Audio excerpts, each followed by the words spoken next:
जय हिंद साथियों, Rouse academy के ऑफिशियल यूट्यूब चैनल पे आपका एक बार फिर से स्वागत है। तो दोस्तों, आज मैं जय ओझा लेकर के आया हूं एक और शानदार करंट अफेयर की क्लास, जहां हम बात करेंगे केवल और केवल एग्जाम ओरिएंटेड न्यूज की, एग्जाम ओरिएंटेड खबरों की। बच्चे, अगर आप लगातार 6 महीने तक भी इस पूरे सेशन को देखते रहे तो मैं दावा करता हूं कि यहां से सवाल जरूर पूछे जाएंगे। और अगर यहां से सवाल पूछे जाएंगे तो आप सेशन में बने रहते हो तो आप उन सवालों को सॉल्व भी कर पाओगे। चलिए शुरुआत करते हैं, देखते हैं सबसे पहला हमारा टॉपिक क्या कहता है। तो बच्चों, सुप्रीम कोर्ट का एक वर्डिक्ट आया है, फैसला आया है। सुप्रीम कोर्ट ने कहा है, केंद्र को आदेश दिया है, सुप्रीम कोर्ट ने केंद्र को आदेश दिया कि वो 1 महीने के भीतर पन्नैयार जल न्यायाधिकरण का गठन करे। ठीक है बच्चों, यानी कि एक ट्रिब्यूनल बनाए, एक ट्रिब्यूनल बनाए, ध्यान सुनना, ट्रिब्यूनल बनाए। और ट्रिब्यूनल किस लिए बनाए?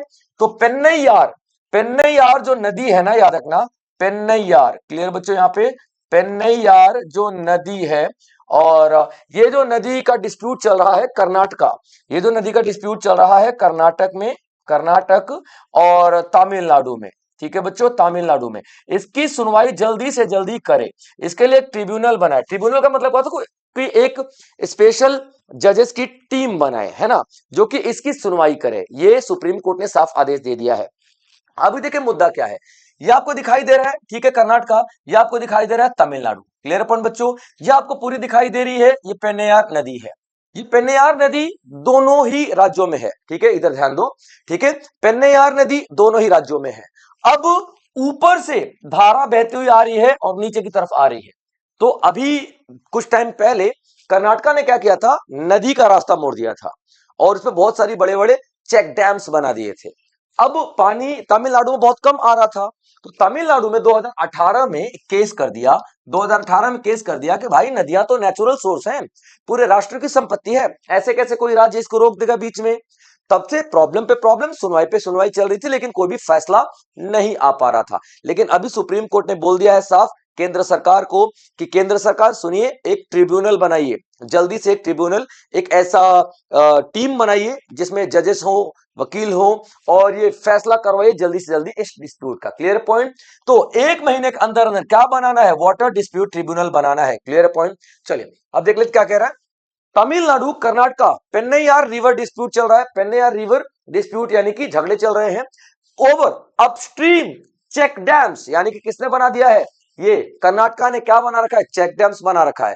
सुप्रीम कोर्ट ने ऑर्डर दिया है सेंट्रल गवर्नमेंट को, सेंट्रल गवर्नमेंट को टू कॉन्स्टिट्यूट और ट्रिब्यूनल। भाई साहब एक ट्रिब्यूनल बनाओ, एक पूरा टीम बनाओ, जजेस की टीम बनाओ, और इसमें 2 जजेस होने चाहिए कम से कम। ठीक है, तो जजेस की टीम बनाओ और वो 1 महीने के अंदर अंदर बनाओ, जो कि इन सारी की सारी समस्याओं को सॉल्व करेगी।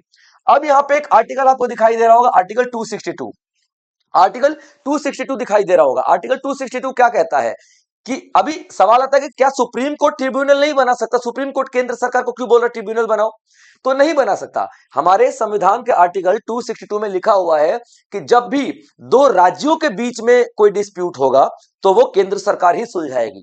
क्लियर है? ये कहां लिखा हुआ है? तो आर्टिकल 262 में लिखा हुआ है। तो सुप्रीम कोर्ट ने ये आर्टिकल 262 का पालन करते हुए कहा है कि 1 महीने के अंदर पूरी समस्याओं को सुलझाने के लिए आप लोगों को आपको ट्रिब्यूनल बनाना है, ट्रिब्यूनल, याद रखना।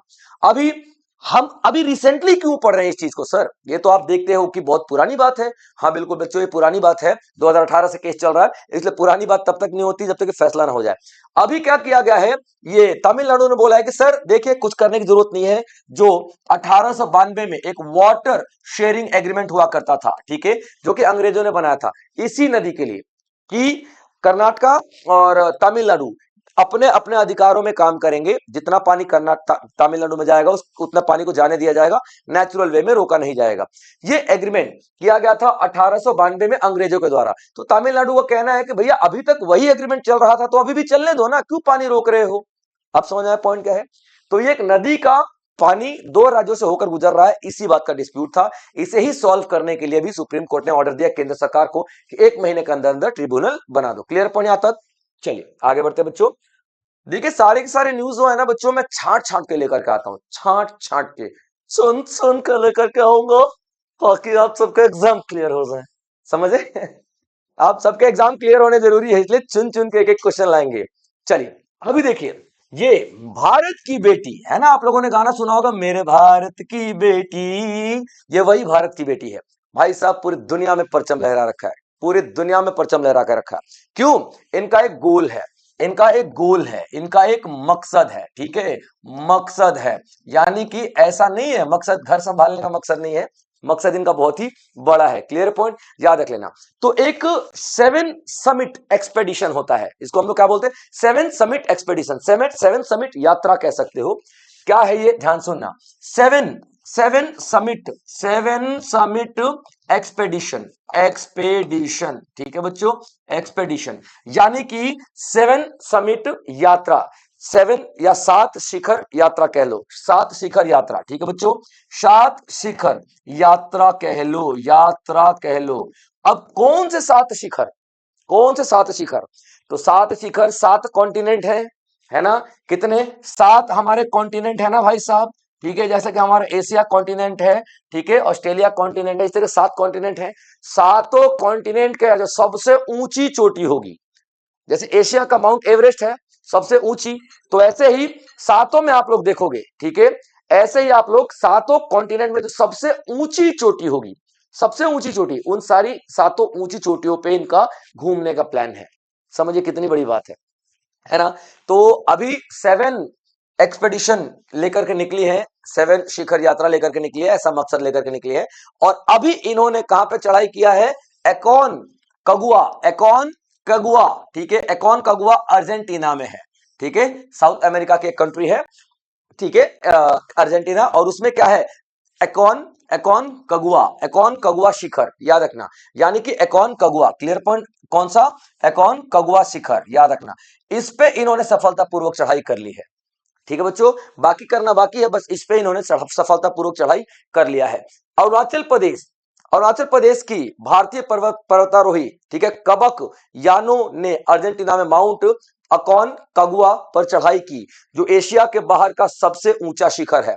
एशिया के बाहर का ही है, क्योंकि एशिया में तो भैया माउंट एवरेस्ट है ना? तो माउंट एवरेस्ट तकरीबन तकरीबन एग्जैक्ट वो तो नहीं, पर 23,000 कुछ ऐसे फीट का है, और ये जो है आपका 22,851 फीट का है, ठीक है। तो ये भाई एशिया में तो यही बड़ा आएगा, तो एशिया के बाहर सबसे ऊंचा जो ये माउंट आपको दिखाई देगा, ठीक है, याद रखना, अकॉन कगुआ। Clear point. अब ये इस पे चढ़ाई कर लिया है, और ये किस पार्ट, किस मिशन का हिस्सा है? इस तरह अपनी 7 समिट यात्रा को आगे बढ़ाया उन्होंने। उन्हें युवाओं को प्रेरित करने के लिए राज्यपाल केटी परनाक ने बधाई दी। केटी परनाक, केटी परनाक, याद रखना, कौन? केटी परनाक कौन है? राज्यपाल हैं, यानी कि गवर्नर है। अब देखिए, बधाई देना कोई बड़ी बात नहीं है ना? बधाई देना कोई बड़ी बात नहीं है। तो गवर्नर का नाम क्यों आ रखा सर यहाँ पे? यानी कि केटी परनाक साहब इतने इंपॉर्टेंट क्यों है? याद रखना। तो केटी परनाक जो है ना भाई साहब, परनाक जो है, इन्होंने ही इसकी 7 शिखर यात्रा शुरू करवाई थी। अब समझ में आया? इन्होंने ही शुरू करवाई थी, इसलिए बधाई दी, थोड़ा आ गया कि नाम चले भैया, है ना, थोड़ा नाम आता रहे, तो इन्होंने ही शुरुआत की थी। Clear point. तो अरुणाचल प्रदेश की ये पर्वतारोही है, भारत की बेटी है, जिन्होंने परचम लहरा दिया है पूरे भारत का, पूरे विश्व में। ठीक है बच्चों, चलिए आगे बढ़ते हैं। NSO, national statistical office, national statistical office अभी क्या करने वाला है? जुलाई 2026 से, ठीक है, जून 2027 तक एक राष्ट्रीय प्रवासन सर्वेक्षण करेगा। ठीक है, राष्ट्रीय प्रवासन यानी कि माइग्रेशन सर्वे करेगा। Clear point. यानी कि 2026 और 2027 में क्या करेगा? ये माइग्रेशन, ठीक है, क्या? माइग्रेशन। माइग्रेशन का मतलब क्या होता है? वो लोग जो कि अपना घर, अपना राज्य छोड़ के दूसरे राज्य में चले जाते हैं, अपना देश छोड़ करके दूसरे, मतलब माइग्रेशन राज्यों वाले होगा, तो वो तो इमिग्रेशन हो गया, ठीक है, बाहर राज्य में, एक राज्य छोड़ के दूसरे राज्य में जाते हैं, उसको क्या बोलते हैं? माइग्रेशन बोलते हैं। एक शहर छोड़ के दूसरे शहर में जाते हैं, उसको क्या बोलते हैं हम लोग? माइग्रेशन का नाम जानते हैं। ठीक है बच्चों, migration. Clear point, clear cut बता रहा हूं, माइग्रेशन नाम। तो आप लोग देखोगे बच्चों यहां पर कि माइग्रेशन का सर्वे किया जाएगा इस बार, और कौन करेगा? एनएसओ करेगा, एनएसओ करेगा, नेशनल स्टैटिस्टिकल ऑफिस। ठीक है, याद रख लेना, एनएसओ करने वाला है। ठीक है, चलिए। अच्छा, एनएसओ कब बनाया गया था? तो 2019 में बनाया गया था। और किस किस को जोड़ के? एनएसएसओ पहले हुआ करता था और सीएसओ हुआ करता था। इन दोनों को जोड़ करके 2019 में एनएसओ बनाया गया था। यानी कि अब एनएसएसओ और सीएसओ दोनों एनएसएसओ और सीएसओ दोनों एनएसओ के अंडर में काम करते हैं। तो डेफिनेटली एनएसओ का काम क्या है भाई? डेटा निकालना। यानी कि अब इसमें क्या किया जाएगा? खाली माइग्रेशन नहीं होगा, यहां पर जॉब के बारे में भी पता चलेगा, पॉपुलेशन के बारे में भी पता चलेगा, माइग्रेशन के बारे में भी पता चलेगा। ठीक है बच्चों, माइग्रेशन के बारे में भी पता चलेगा। क्लियर पॉइंट याद रखना आप लोग। तो अभी एनएसओ जुलाई 2026 से जून 2027 तक एक राष्ट्रीय प्रवासन सर्वेक्षण करेगा, जिसमें ग्रामीण, शहरी, अंतरराज्यीय, मौसमी, वापसी प्रवासन शामिल होगा। मतलब हर तरीके का माइग्रेशन की हम यहाँ पे बात करेंगे, ताकि शहरी योजनाओं, रोजगार और आवास नीतियों का मार्गदर्शन किया जा सके। अब पता लग रहा है कि बिहार से बहुत ज्यादा लोग, इस सर्वे में निकला बिहार से बहुत ज्यादा लोग जा रहे हैं दूसरे राज्य में, है ना। तो भैया बिहार में ऐसी सुविधाएं प्राप्त करवाने की कोशिश की जाएंगी, सुविधाएं अवेलेबल करवाने की कोशिश की जाएंगी। तो इसी तरीके से अगर हम लोग ये माइग्रेशन का सर्वे करेंगे तो हम ब्लूप्रिंट तैयार कर सकते हैं, पॉलिसी बना सकते हैं इन सारे लोगों के लिए। अभी जो पिछले साल जो किया गया था, पिछली बार जो किया गया था 2020 में किया गया था, 2020-21 में किया गया था। इसमें पता चला था भाई साहब तकरीबन 28% के आसपास माइग्रेशन है, और महिलाओं का तो भैया 86% है। ठीक है, महिलाओं का 86% है। अब इसका मतलब ये नहीं है कि महिलाएं काम करने के लिए अपना अपना घर छोड़ रही हैं। महिलाएं शादी करती हैं तो जाहिर सी बात है दूसरे घर जाना ही पड़ता है ना। तो ये बहुत कम लोग होते हैं कि वही उसी शहर में उनकी शादी हो जाती है, बाकी दूसरे शहर में ही होती है, तो जाना ही पड़ता है। तो माइग्रेशन आपको दिखाई देगा। क्लियर पॉइंट बच्चों? तो याद रखना, अब माइग्रेशन 2020-21 के बाद अभी 26-27 में ये सर्वे किया जाएगा। Now next is Dhaka special जज कोर्ट 4। ढाका जो है, ठीक है, आप सभी को पता है ढाका यानी कि बांग्लादेश। ठीक है, मैं किसकी बात कर रहा हूं? बांग्लादेश। अभी जो मैडम है शेख हसीना, शेख हसीना जिन्हें मृत्यु दंड मिला था, शेख हसीना जिन्हें क्या मिला था? मृत्यु दंड मिला था, है ना बच्चों। यानी कि डेथ पेनल्टी मिली थी। तो सबने बोल दिया कि भैया काय की डेथ पेनल्टी, ठीक है, ये तो वहां पे है ही नहीं। तो अभी ये जो और इंटरनेशनल क्राइम ट्रिब्यूनल ने इनको डेथ पेनल्टी दिया था। किसने? इंटरनेशनल, इंटरनेशनल, ये इंटरनेशनल पे मत जाना, ये बांग्लादेश के ही कोर्ट है। ठीक है, इंटरनेशनल क्राइम ट्रिब्यूनल, इसने दिया था इनको डेथ पेनल्टी। ठीक है बच्चों, यानी मौत की सजा दी थी। तो ये तो भारत में है, ऐसे कैसे मार दोगे? मोदी जी के साथ है ये। ठीक है, लंच, डिनर, ब्रेकफास्ट सब मोदी जी करते हैं इनके साथ।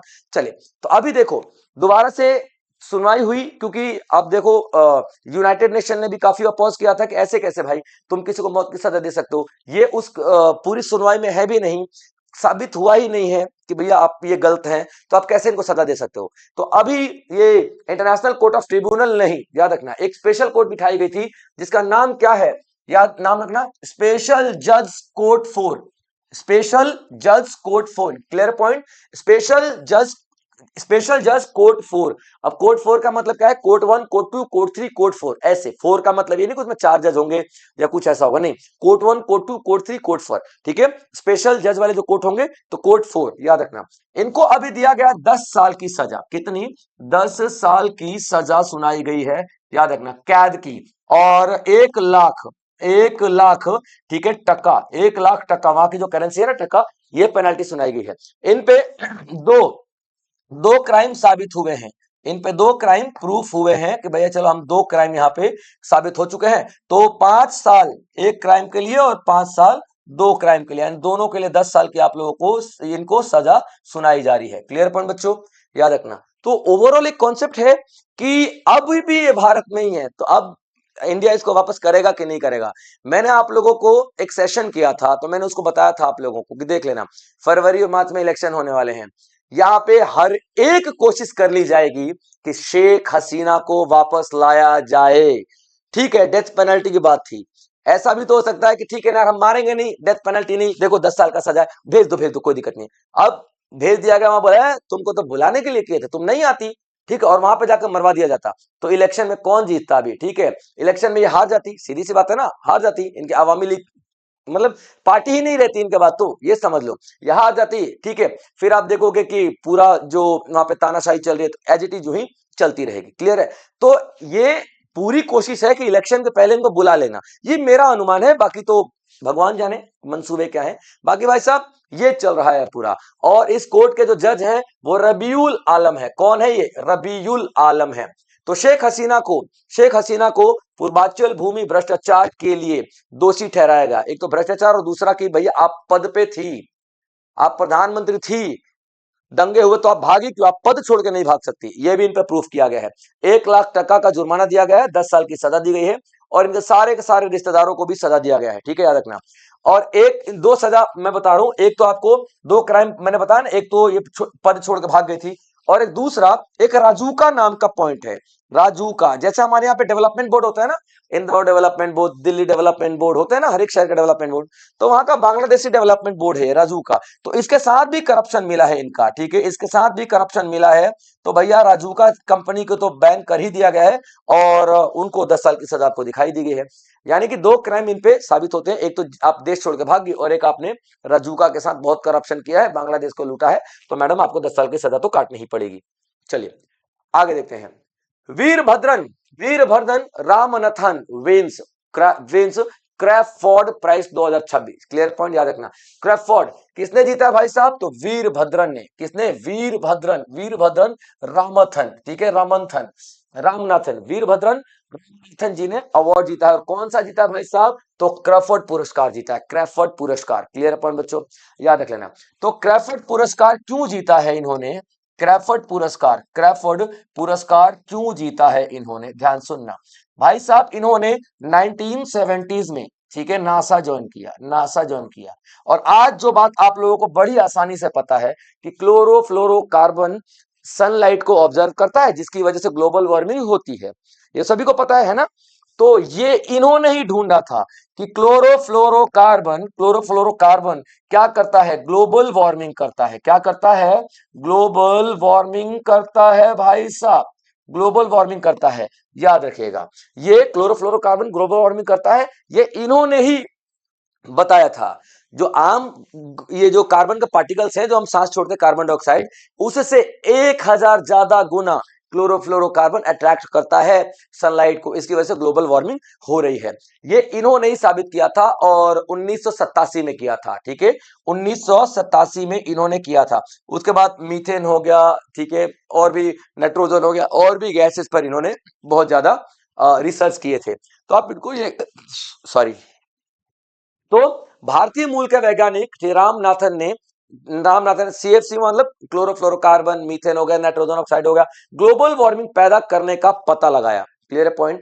अब इसी ग्लोबल वार्मिंग पैदा करने वाले गैसेस का पता लगाने के बाद एक मीटिंग बुलाएगी, जिसको हम क्या बोलते हैं, मॉन्ट्रियल प्रोटोकॉल। क्या बोलते हैं, ध्यान से सुनिएगा, मॉन्ट्रियल प्रोटोकॉल। और इस मॉन्ट्रियल प्रोटोकॉल में क्या रखा गया कि सुनो, ऐसा करते हैं कि वो सारी की सारी गैसें जो कि ग्लोबल वार्मिंग क्रिएट कर रही है उसको कम करने का हम लोग कोशिश करेंगे। एक मीटिंग बुलाएगी, इनका जो रिपोर्ट आया इसके बाद एक मीटिंग बुलाएगी कि सही बात है भाई, ये तो सही बात है, बातचीत करनी पड़ेगी अपने को। तो इन लोगों ने बातचीत की, यहाँ पे क्लियर पॉइंट, यहाँ पे बातचीत की और इन्होंने जिस तरह जो पॉइंट दिए उसको डिस्कस किया गया। उसके बाद आप देखोगे कि यहां पर पूरा क्लाइमेट पॉलिसी ही चेंज हो गया, क्लाइमेट पॉलिसी ही चेंज होगा पूरा। उसके बाद हम लोगों ने सस्टेनेबिलिटी पर ध्यान देना शुरू किया और कई दशक के बाद इन्हें अवार्ड दिया जा रहा है। Clear point. तो आप समझोगे जो क्लाइमेट में आज हम कार्बन डाइऑक्साइड कम करना है, कार्बन कम करना है, भाई ये कॉन्सेप्ट इन्होंने ही दिया था। Clear point. नाम क्या है, वीरभद्रन रामनाथन जी, ठीक है, क्लियर पॉइंट। चलिए, और ये कौन देता है अवार्ड, ठीक है, तो स्वीडिश एकेडमी देती है, ठीक है, स्वीडिश साइंस एकेडमी देती है, याद रखना, स्वीडिश साइंस एकेडमी देती है। क्लियर पॉइंट, ये अवार्ड, ठीक है, साइंस एकेडमी इसको देती है, ठीक है बच्चों, याद रखना। चलिए, यूं कहते हैं पर्यावरण के क्षेत्र में ये नोबेल पुरस्कार ही माना जाता है, इतना बड़ा पुरस्कार है। ज्ञान Bharatam preserves India's manuscript heritage, यानी कि ज्ञान भारतम भारत की पांडुलिपि विरासत को संजोता है।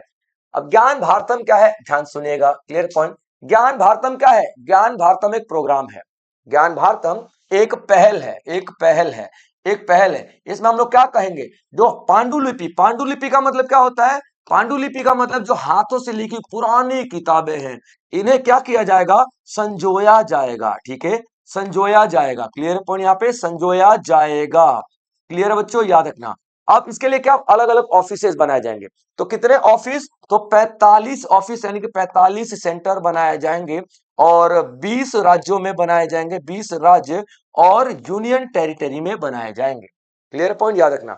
तो ज्ञान भारतम, ठीक है, अनाउंस किया गया था, याद रखना, कौन से बजट में? 25-26 में अनाउंस किया गया था, ठीक है, जिसको हवा मिली है ये वाले बजट में, हवा मिली है ये वाले बजट में, इसलिए चर्चा में है।